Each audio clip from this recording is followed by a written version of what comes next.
Okay, here we go.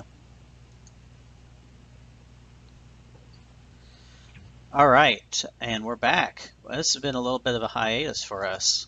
So we're back on the Twitch cast, ggCircuit. It is March 2016. I am Jason, he is Zach.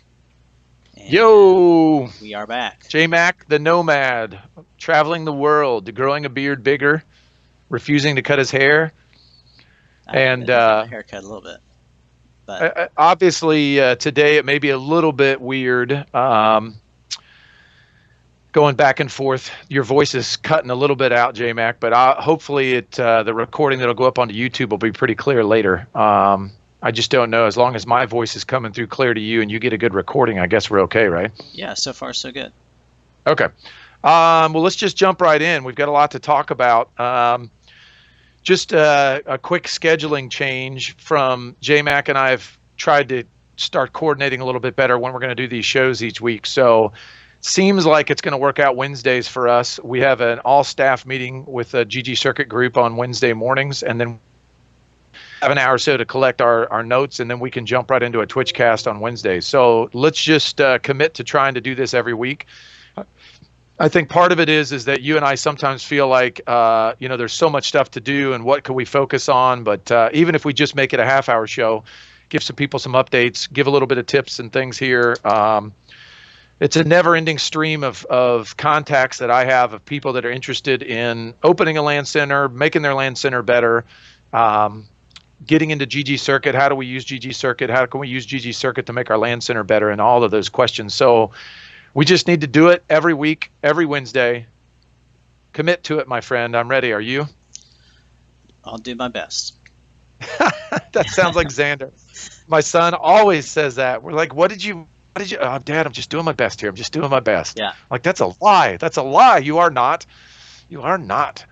All right. So let's jump into the new and existing question of the week. We're going to kind of combine those this week because it's a pretty important thing on my mind for what we're going through with eBash. But how important is the way your store looks and feels? And I think this is a big piece that a lot of people miss starting up LAN centers. And can we use some picture on there, J-Mac, if you want to throw on questions? So my picture of a bad LAN center I found. And apologies to anybody that happens to listen to this show if this is your center, but I tried to pick something super obscure.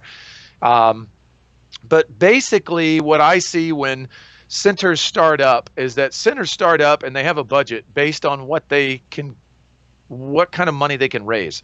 So they've raised a certain amount of money to start their store. And when they do that, what they do is that they handicap themselves in many other areas, like store design, layout, and feel, because they're so keyed in on the technology side and making sure that they've got the best computers or the right size screens and all of those other things, which are equally as important. But these poor centers have to choose between A, B, or C. They can't just build the whole full picture. Now, I say this with a grain of salt because, again, I'm just as bad as everybody else. But you could open up a center like the picture of the bad center that J-Mac put on the screen for everybody. And as soon as you open it up, you'll still have some people come in because it's new and exciting. It may be the first one in your town. It may be the first one in your city, maybe the first one in your country. It's going to give players a reason to come in and check it out. But will those players come back? And how often will they come back? And will they become regular customers? So let's go on real quickly now to one that I used to think was a good one. So this is a picture of Psy Games, which is a center that was ran by Josh Tacey, who's a friend of mine up in near Detroit, Michigan, inside of a big like 12-screen movie theater. And when Josh was there, his plan was that he was going to use this movie theater to expand out LAN centers all over that movie theater's footprint and build these centers inside the theater. And it was a beautiful center at the time. I remember looking at it and thinking, this is great.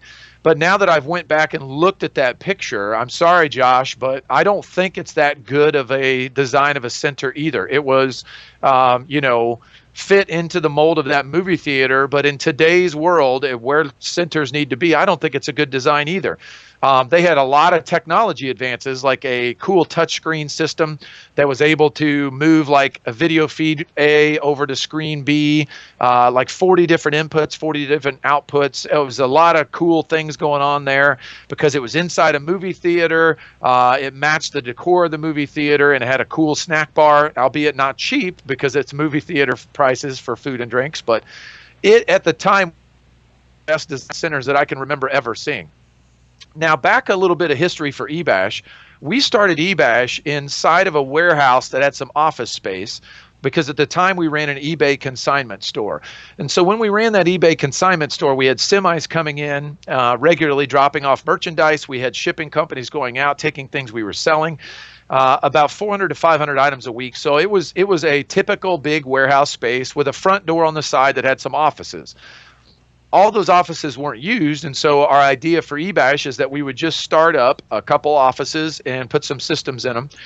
And all of our regular customers back then and today that have become, they were 15-year-olds then, now they're 25-year-olds now, 26, 27-year-olds.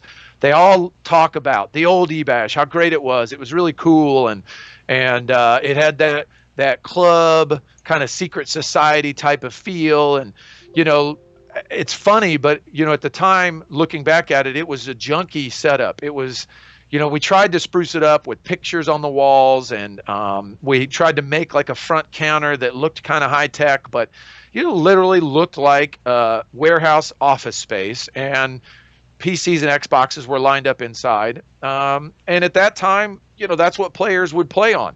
They took what they could get, as far as a social gaming experience. They couldn't play a lot of high-speed stuff at home. And the industry's changing. We talk about this every time we do a show, J-Mac, how the industry is evolving all around the world, slowly but surely. Players are getting some of the high-tech experiences at home. You can't rely on that being the reason why people come to your center anymore. So in 2006, we moved out of that warehouse into the current space that we're in Terre Haute. It's 4,000 square feet. It was completely new on the inside. So everything that we did, it was a big open space. We built our rooms. We built our front counter from scratch. Everything was built brand new. And immediately we saw a big jump in sales. It was almost doubled sales monthly. The first month we moved into the new location for a couple different reasons. It was a little better of a location visually, like you could see it better. When you walked in, we made it bright, we made it open, we made it welcoming for a lot of the parents that were concerned leaving their younger kids at the old place. And so immediately all the old school guys didn't like the new space as much because it wasn't as much of a cool back alley club that they could go to. But obviously our sales went way up and it was the right decision at the time. We did some upgrade and changes over the next few years. Obviously, as we did that, it brought people in, it brought people back. Like they wanted to see when we went to high definition. They wanted to see when we went to Xbox 360s and PlayStation 3s. They wanted to see anytime we redid a room with new computers or we got bigger monitors. So they would come back for those little things, but they wouldn't necessarily stay long term. Right now, we have a problem at eBash in that we still bring in 200 plus new customers per store every month, and we're just not keeping those customers around. At a staff meeting Monday or Sunday night, we talked about why. And I think it is because we are like everybody else in this world that has built a LAN center, and we've focused on the technology and the systems and things, and we've not made a good experience. So go ahead, J-Mac, let's put the good center picture up on the screen for everybody. This is what I think we need to work on as an industry, is we need to work on creating a space that is cutting edge, high tech, and welcoming to gamers of all different types, knowing that that center looks like $1 million. Now, the picture that we've got here is not cost $1 million to produce. In fact, over the next couple weeks, I think we're going to be able to reveal some other details about this picture and some of the things that we're looking at. But in Terre Haute at our eBash store, we're preparing for a massive renovation, ripping out walls, ripping out rooms, opening up the space, and we're looking at this design that you see on your screen being implemented into our store. So when you walk in the front door, you will see a store that looks like what you see on the screen. So wall hangings that are lit, that have spaces for LED TVs to be hung, lighting in the ceiling that is lit up cool, that has like a high-tech futuristic feel to it, flooring that has either vinyl stickers or like thrown projections down from above with different game things and everything else on there. So we're talking with a company that's building 100 centers in Asia right now that's using this type of stuff to build those centers. And they've got the hardware design figured out, but they don't know what to give their customers when it comes to how to run your business and how to get players to come in and what do you do with software and those sort of things. Light bulb on for us. That's what we specialize in. That's what we're really good at. Is we're really good at running events. We're really good at going to sponsors. We're getting really, really good connections with a lot of game companies. And so eBash is really going to take the leap here, and we're going to be the guinea pig, and we're going to say, okay, is this the next step for all of us as LAN centers? Can we put together a package so that I can go to Brent at Gamehaven and say, Brent, here's this package I'm going to put in for you. It's going to cost you X amount of dollars. We're going to help you find financing for it. We're going to put this stuff in. You're going to rebrand your store and redo the inside of your store. Brent would probably be the first guy to come to us and say, absolutely, I'd love my store to look like that. He's got a pretty brand new store he just built, but all of us have budget concerns and we have to cut short on the way we make our store appear. And therefore, when you come in, you just get that experience of rows of general counters, rows of general tables, rows of general chairs. Like even if somebody's gotten a deal with DX Racer or somebody to put those chairs in, that doesn't spruce up your store and make your store feel like, that experience that you need to feel when you walk into a place. So I want to leave everybody with that for now, and we'll follow up on this week after week as we take people on a journey through our renovations here at eBash. I've got some pictures of before and after as we do some of the progress. I'm going to keep a budget of everything, and I'll be happy to share all of those numbers with everybody so that at the end of this process, everybody can make a decision if that's the route that they want to go. And I'm going to highly encourage it because I think what I'm going to show everybody is before and after sales numbers. So January and February sales at our Terre Haute store, March, April, May sales as we implement this new design and we get it in place and we start seeing customers stay longer, come back more often, and new customers get excited about coming in and seeing a store that looks like what, that good center picture that we're sharing with you looks like. Mm-hmm. Any thoughts or questions on that, J-Mac? Is that the first time you've seen that picture? That's the first time I've seen it. And I don't get all of the information because you're my information buffer sometimes, but I didn't know anything about that. That was a big push in the Asian market to get centers like this. Can you reveal who the company is if people are interested in looking into them or anything like that, or is that confidential? Yeah, it is. It's not confidential at all, and we intend to make it fully revealed. Some of the centers have already talked to them. Until it's solid. Sean, my partner here at the store in Terre Haute, his comment was, when the shipping container shows up, then I'll believe that this is for real. So it's one of those things where we're going to take a leap. We're going to send them some money. I'm not going to send them all the money. It's going to be one of those things that we negotiate, like, okay, we're going to pay you this much up front. And then when it gets here and it gets installed and we see what it's like, we'll be the guinea pig. So we'll take this jump and we'll decide if it's good. I want us to then be that filter for this system in the United States especially, but then work with centers all around the world to help them understand how this stuff works. So once we get our hands on it, we touch and feel it, and we know more about it.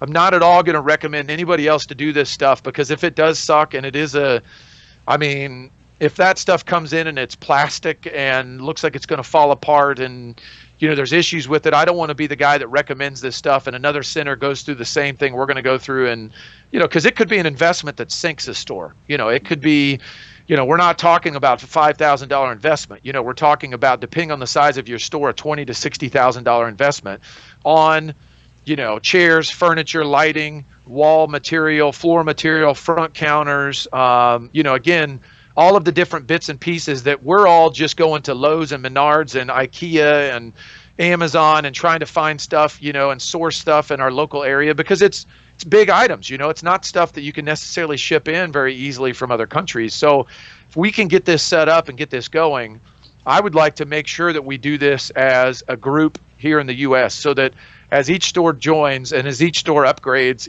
we become this network of centers, which is what we're trying to do at ggCircuit anyway, so that players go into these arenas all over the US, all over the world, and they get the same experience anywhere they go. So those companies that want to sponsor things will know, hey, I can promote my game. It's going to be at 25 centers in the US. All of them look like this. All of them have these capabilities, and all of them can represent my game efficiently in their store. And I know the players are going to have a kick butt time, checking out my new game in their stores. Only other question that pops into my head is in regards to customization. Is there any customization that can be done to that kind of stuff? Because I know that even if a center wants this, they're going to want to customize their own colors and that kind of stuff, or is it just, this is it, and this is what you right? Well, I'm learning more and more about manufacturing and things as we go with this company. But what's going to happen is that, again, we're gonna redo the Terre Haute store for eBash with this setup, and we're going to have to accept the current production units that they have. So they're not going to run a production of eBash green tables for us. They have eBash green and other things like headsets and keyboards and mice and the chairs we can get in eBash green and things. So we'll be able to get close to our company colors in those things. But one of the things, again, that we want to look for is we want to look for opportunities to brand bits and pieces of these things with sponsors that will be represented at all those locations. So with our current partners like NVIDIA, so if we go to NVIDIA and we say, listen, NVIDIA, these are $60,000 renovations at these stores or $50,000 renovations at these stores. We can mass produce, if we make enough for 25 centers at one time, we can mass produce those, and we can have panels around the store that has the NVIDIA logo on it, backlit with green lighting and just like you want it. And all we need you to do is take that cost per center down by $5,000 by sponsoring that panel in that center. So if we use those sort of connections, then again, part of it for me is that we can't let these centers keep making a lot of individual choices. We have to make choices that are good for the group as a whole, but they're unified choices. So like if a center says, hey, I don't like NVIDIA, I want to run ATI stuff and I want to have an ATI logo, they're on their own. We can't make it super customized in all these different stores. So my thought personally is, and this is not at all selfish about the eBash name, but I would like to see 25 or 30 stores in the next year open with this model with the eBash logo on them. And a lot of those stores can be existing stores that are out there that just need to drink the Kool-Aid and buy into the concept that we need to be unified in our branding and unified in our message to sponsors and to players.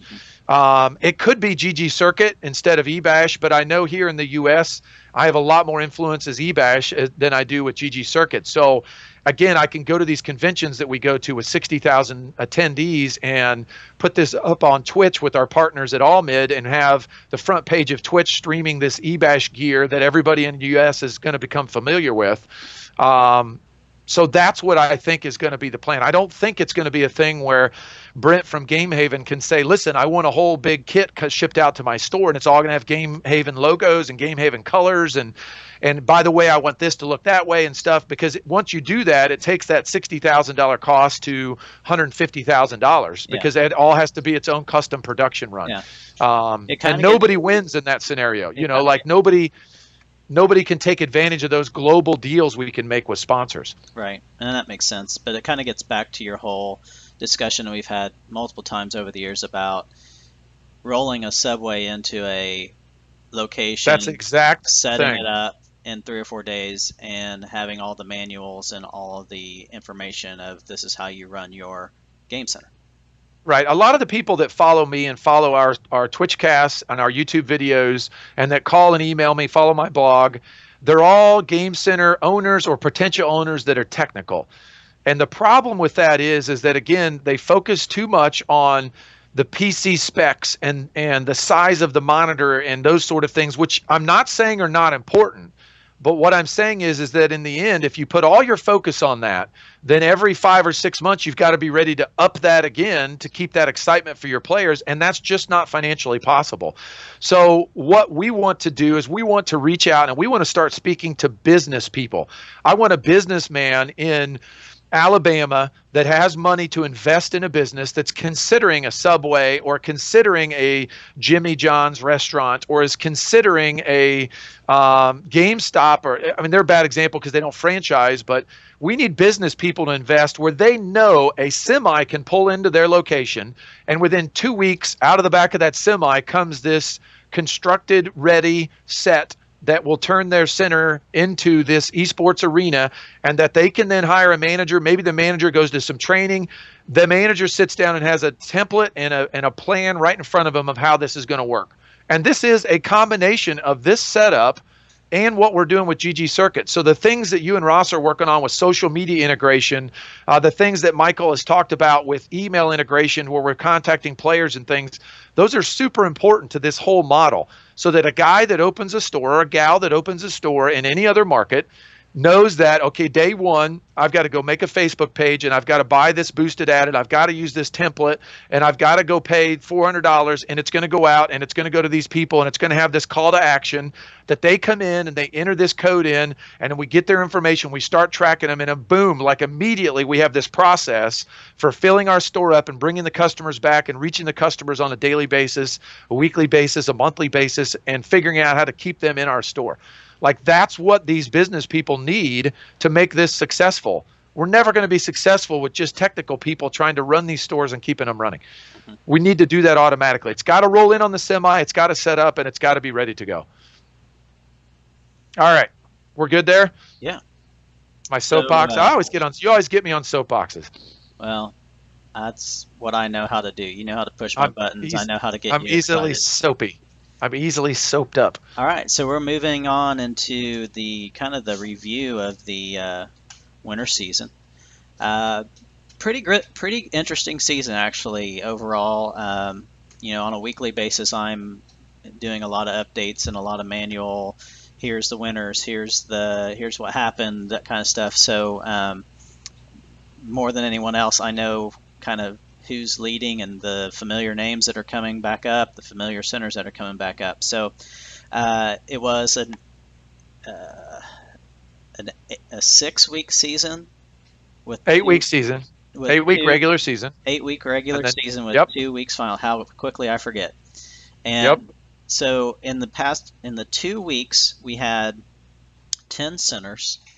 The top 5 centers in the first week of the finals were eliminated, and then we had the top 5 centers in the last week of the finals go for the ggCircuit Cup Trophy, which is currently the winner from last season was Overzone.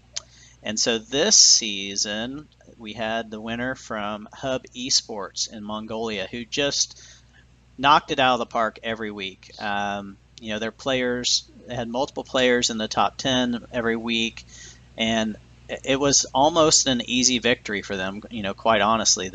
They must have rallied a good group of people to come into the store, play, get ggCircuit points, connect their players to in-game stuff, and so an overall great job for them.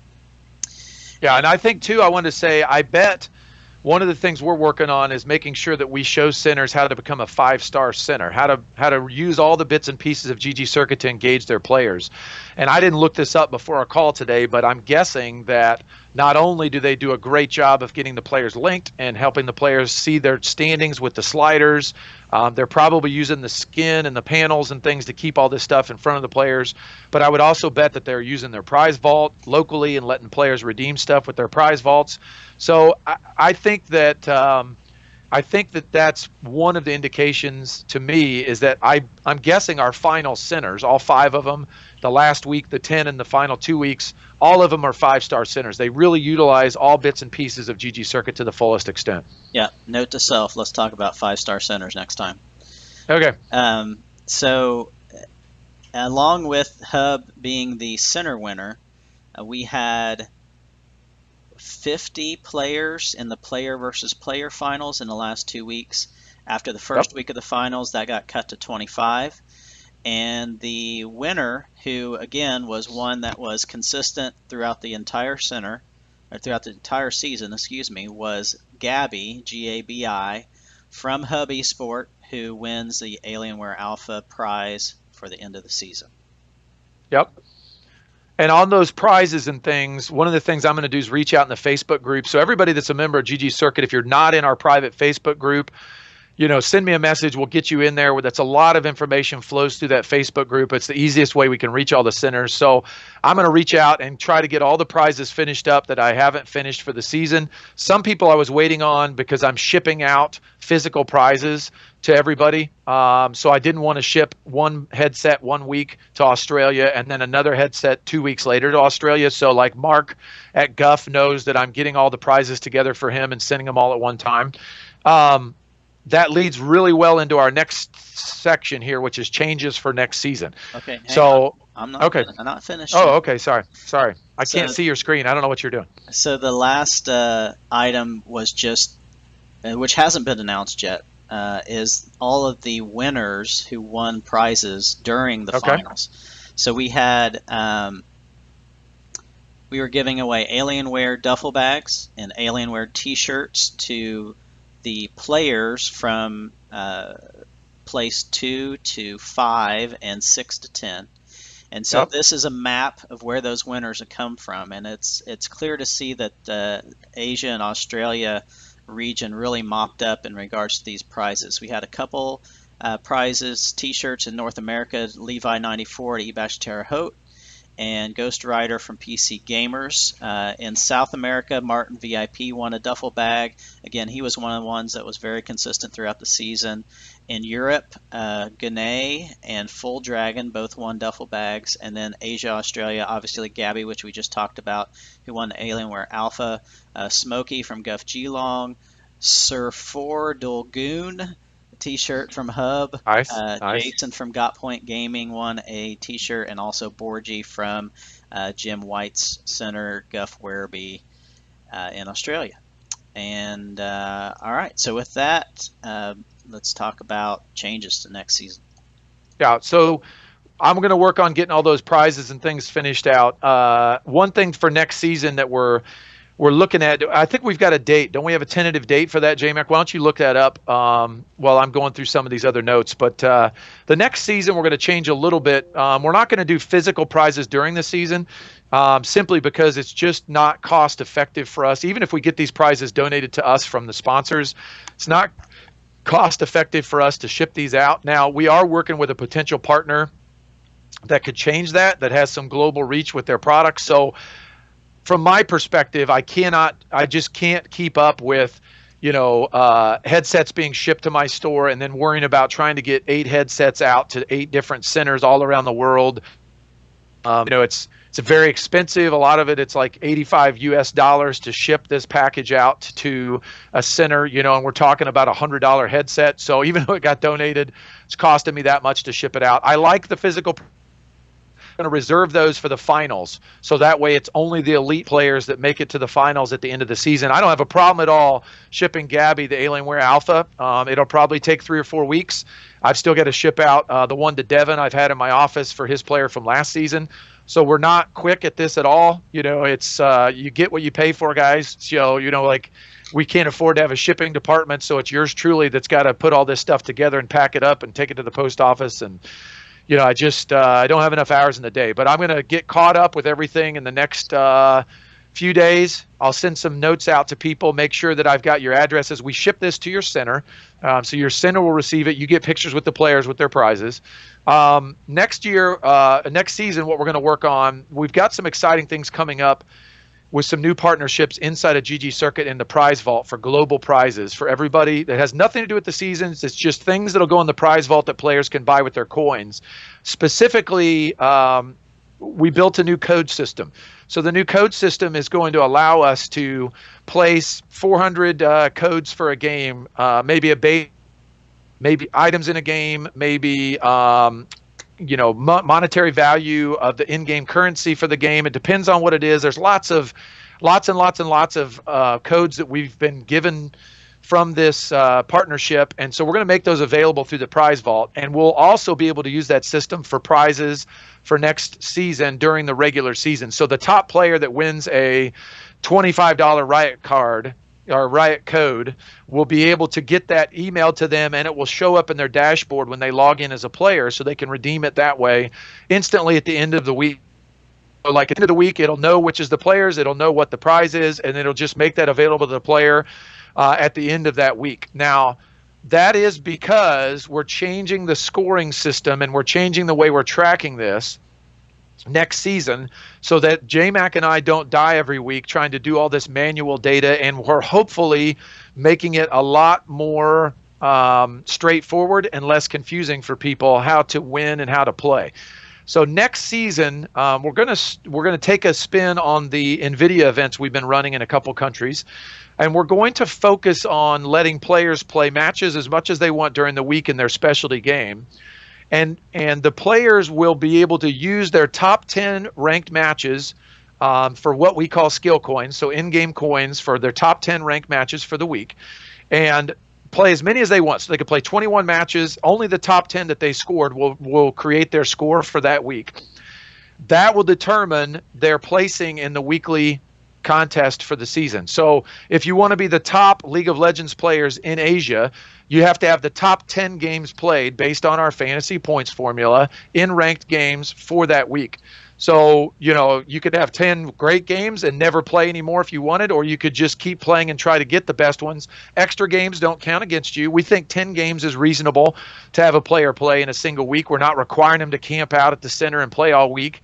We really just want to find who the best players in each of those games are. We won't do probably 10 players in all the games. For sure, League of Legends, because it's popular. It might be the top 5 matches in Dota. It might be the top 5 matches in Smite. And, an exciting thing we'll talk about here in a minute, it'll probably be the top 10 games played in CSGO. So, not promising that at all, but again, it's part of the next release. We'll talk about that here in a minute. But a lot of things are getting ready to happen, so the next season looks like it's going to kick it up a notch. The same thing for the center scoring. So for the ggCircuit Cup that you want to hold and you want to show off in your center, it's no longer going to be bizarre things, creative things that JMac and Dustin and I come up with tracking. It will be the same scoring system, but each center will only use their top 10 players. So there won't need to be any handicapping. It won't matter if the center's big or small. So, for example, Devin at PC Gamers, his score for his center will be his top 10 League of Legends players based on their top 10 ranked games played during the week. Okay, so they can play, all the players can play as much as they want and move up and down the leaderboard during the week. And by the end of the week, on Monday morning, snapshots taken, whoever the top 10 players are in League of Legends for that week for Devin at PC Gamers will add to his score for his center. The top 5 Dota players from his store will add to his score. The top 5 Smite players from his store will add to his score. So you need to have well-rounded players. You need to have a good group of players in all the different games we support. We understand that some of them are not as popular. We're not going to require you to have 25 Smite players at your store. We're going to require you to have a reasonable amount and something that small stores can compete with large stores just the same. So you don't have to have 100 players in a week competing. I don't have to do my cool formula where I handicap a store every week. It's literally a black and white rule set. It's specific numbers that you can shoot for, and I think that's reasonable numbers that even the small stores can try to pull in for their center. So any thoughts on that, JMac, or anything? It's the first time you're probably seeing some of these numbers as well. Again, we want to program this ahead of time. We want the whole season laid out. We want the prizes laid out. We want the sliders to be week on week. It'll update automatically. You don't have to wait on us to update anything. The players can see it on the website. The players can see it in the panels. All of this stuff has got to be automated more than we've done in the past. We've done an outstanding job. JMac, pat ourselves on the back. Like you and I have ran 4 seasons, and it's taken us a lot of work to run those 4 seasons, but we're just getting started we're closing in on 100 centers. We're going to be at 400 centers, 500 centers by the end of this year. Like, these things need to make sense to people. They need to be automated. They need to be globally understood. And as we add more games, future seasons, as more games come in, you're responsible for getting a set amount of players to represent your store in those games to add to your score for your center for your season. Yep. No. Okay. So, to me, it sounds great.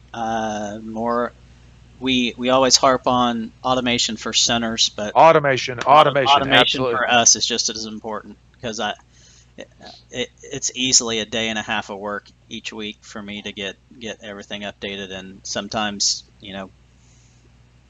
priorities hit, and I'm not always able to get stuff as quickly as centers would like. Right. So from this point forward, we'll post a lot more details about that. We'll get it in the Facebook group. We'll get it on the website. We're preparing the next Wandemonium and those sort of things that we're doing, and we'll get all that schedules up. Just real quickly, same sort of thing as we move into some ggCircuit updates. So in North America and Peru, we're running some NVIDIA sponsored events.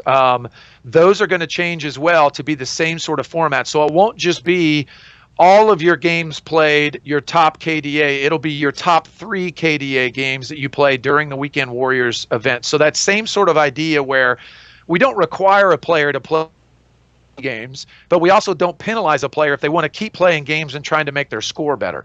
So those changes will happen in this month's challenges. A cool thing may be happening in South America. Very quickly as we start in Peru, we may be able to spread out and make that program available to all of South America. And then we're looking at making that program available worldwide within the next few months as well. So Europe will be able to join an NVIDIA challenge one weekend a month where their players can go nuts and try to win some cool prizes from NVIDIA. And I'd love to tie in some center incentives to that as well. That's what I'm working on with NVIDIA is like, for the top center that gets the most players active, in their center, let's give them some rewards. Let's let them win a couple video cards that they can use in their center to beef up some of their PCs with the latest and greatest technology and that sort of thing. So, all right, into some ggCircuit updates. Just released today, player account updates, linking accounts. Players can link accounts now themselves. Ross and Andy worked on this, and I knew that there'd be some feedback right away that we'll probably need to allow us to link player accounts. But keep in mind very quickly, it's going to be the panels and the skins are going to be available to all centers, and we'll be able to work with the players right directly there. So it will get easier as we go. But right now, players can log into their ggCircuit account and link their Dota, their Steam account. That's how it's always been. Now they can also do the same thing with League of Legends. There is a step in there to validate their account. All they have to do is they're given a code that they go in and they rename one of their rune pages to that code. We see that in the API, and that lets us know that player owns that account. It's very, very important for us as we get into more competitions that we have a legitimate system that proves a player owns an account. With Steam Guard, it's easy. You have to log into your Steam account, and you prove that you log in with your Steam account when you do that. It's not that easy with League of Legends, so it's a little bit harder right now. I know there's going to be backlash. I know there's going to be some pain in getting players to verify that. And everybody that's linked is fine. Just at some point, they're going to need to go in and verify it as we move into higher level competitions down the road. Smite is still going to be linked by the owners, the center admins, or the employees. There's no way in Smite for us to edit something in Smite in the game that we can see. There's no authentication. They are working on something, but it's not a top priority. It's not played as much in our centers, so it's not as big of a deal. So right now they'll still just link at the front counter through these staff members. Any thoughts or questions on that, J-Mac? Nope. It's okay. Something we've been wanting for a long time. So hopefully we allow both centers to link them and allow the players to link them. Right. And again, it's all about long-term automation for us. We're trying to do these things in the short term to solve a couple problems, but the long term is that let's say by chance there was a client running there that we made on the PC, and a player logs into their Game Center account and they launch League of Legends, and then they log into their League of Legends account. We could watch the log files for that, and we could see their username in League of Legends, and we can auto link that. That's the future. That's what's going to be the eventual final product. So players don't have to remember to do anything. It'll all happen for them automatically. We're not there yet. So, bear with us that the players have to do a little bit of work, and you've got to walk them through it. I know it's difficult. I know they won't do it a lot of times. I'll give you an example. Our Hearthstone guy in Indianapolis runs events for eBash every week. And he's just gotten in the habit of a player comes in for the Hearthstone night and they pay at the front counter, and then he has another station set up off to the side where the player walks over and they walk them through creating a ggCircuit account and putting in their Hearthstone Battle.net ID so that it shows up correctly in the brackets. And they just do that as part of the process every week. An existing player doesn't have to do it. Like once they've been there 1 week, that player's good every week and they know how to get in the brackets. They know how to join the tournament. But just for new players, they just take that one extra step. And he's been doing it for 15 or 16 weeks now. And we're getting ready to launch that in all of North America for Hearthstone players to join him every Wednesday night in brackets. So you'll just have to do the same thing at your centers. It's a little extra work. I know it's a pain, but, benefits to reap the harvest, you've got to sow the seeds. And so right now you guys have got to sow a few seeds for us and water those and nourish those and make them grow. New games coming up. Next release, we'll have CSGO. I say that with, an asterisk, like the next release may or may not be next week. The next release may or may not be in 2 weeks, but the next release of updates from ggCircuit, all hands are on deck. All systems are on CSGO right now. It has finally made it to the top of the pile with everything else that we're doing. So we are coming to you with CSGO, no question, worldwide. It's the most requested feature, asset, new game, things to make centers better. We're going to do it. It's going to happen. It's going to be awesome. So be ready for that. It'll release, and it'll probably be what we really kick off our gold membership with, and we'll have that ready to go. We'll do some beta. We'll let some centers play it. We'll let some players play it, but there'll be a lot of features in CSGO that are gold player related. Personal maps like bonus servers, private servers for head-on-head, team-on-team matches and things will be reserved for gold members. We've got to pay for these extra expenses somehow. So be prepared that gold membership will come along with a lot of the features we're rolling out in CSGO. We're working with Paragon, and we're working with 2 other companies for their games that are not like super awesome games, but they'll be games where we're able to give the players a ton of value in our centers playing that they can't get from home. So we're working on those at the same time. Again, they're not priority. Those companies are working on things for us, and they give us some stuff to work on. Right now, it's all in their courts. They're working on their API infrastructures for us. CSGO is priority. And right after CSGO, we'll probably look at Xbox Live integration. And then if we can figure out some PlayStation network integration as well, which will open us up to all kinds of cool console games, like Halo 5 has an API ready for us already. New features coming soon. Prize redemption for the players is coming very, very soon. Now, I leave that again with some notes. We cannot hand a player a Coca-Cola if they sit down at their computer and redeem coins for a Coca-Cola. Like, we can sell them the Coca-Cola. It can go in your log file. They need to walk up, or you need to walk out and notify and bring them and hand them the Coca-Cola. As part of the coin redemption system for codes coming, you don't have to do anything. Like, they redeem a code in your store. Like, you could put a Steam code in your vault and mark it as redemption, and it emails them that code and makes that code available for them. They don't have to come to you to get that. They have to come to you to get a physical product. They're still going to have to come to you to get any game time added to their account. Again, let's say hypothetically we had our own system and we weren't integrated with something like Smart Launcher, Cyberplane, or anything else, then they could auto add time to their accounts as well. Will that happen? I don't know. Let's just say that someday will happen. But for right now, they still have to come to your counter. If they redeem 5,000 coins for a free hour, they could do it on the PC where they're playing. We can make that notify your front desk admin, and the front desk admin would then need to go into your software and add the hour on their account. It's an exciting piece for us as well, because it allows the players at the PC to click a button in the panel, go right into the prize vault on the website, and view prizes that are available to them and browse those prizes in your local vault and things from our partners that we're bringing for you guys to have for your players. The other big integration is social media integration. This is one that we're really pushing for to make sure that we, again, automate the process, not just for us, but for you at your centers, so that as the season starts, we want there to be posts on our Facebook page that tags the centers that are part of that process, tags the winners if we have them integrated, if they've given us permission to tag them and be their friend. Twitter's easy. Facebook's pretty easy. We can look at Instagram and some of those other ones if we want to, but that's coming as well as another big push for us for full automation.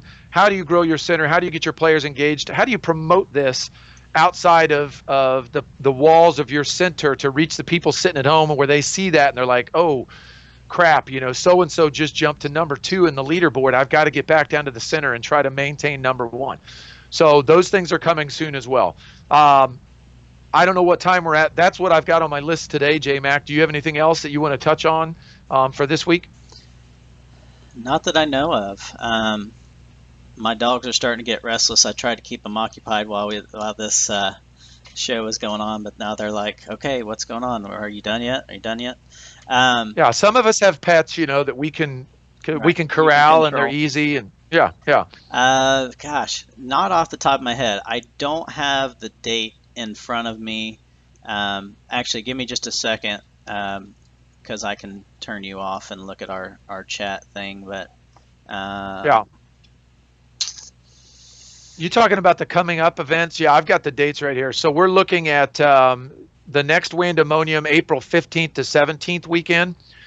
And the next season, we're looking to start on the 28th of this month. So about 4 weeks from now, we're looking at starting the next season. So, we've got some time to finish up a couple of the things that we're doing on the code side to make sure those things are automated. Again, that could fluctuate by a week or two. We're calling it season 5. We're not calling it the spring season or anything else. So tip of the hat to our Australian and our South American friends that have borne with us, have endured our naming of the seasons based on solstice seasons around the calendar.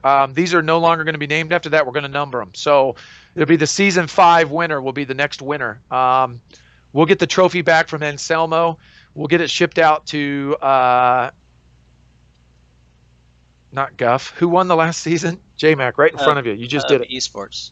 Hub Esports.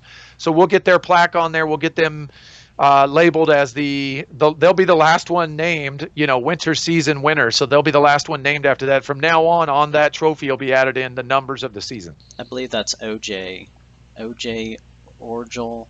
It's an abbreviation for his name. I don't really know what it is, but I think he's the center owner.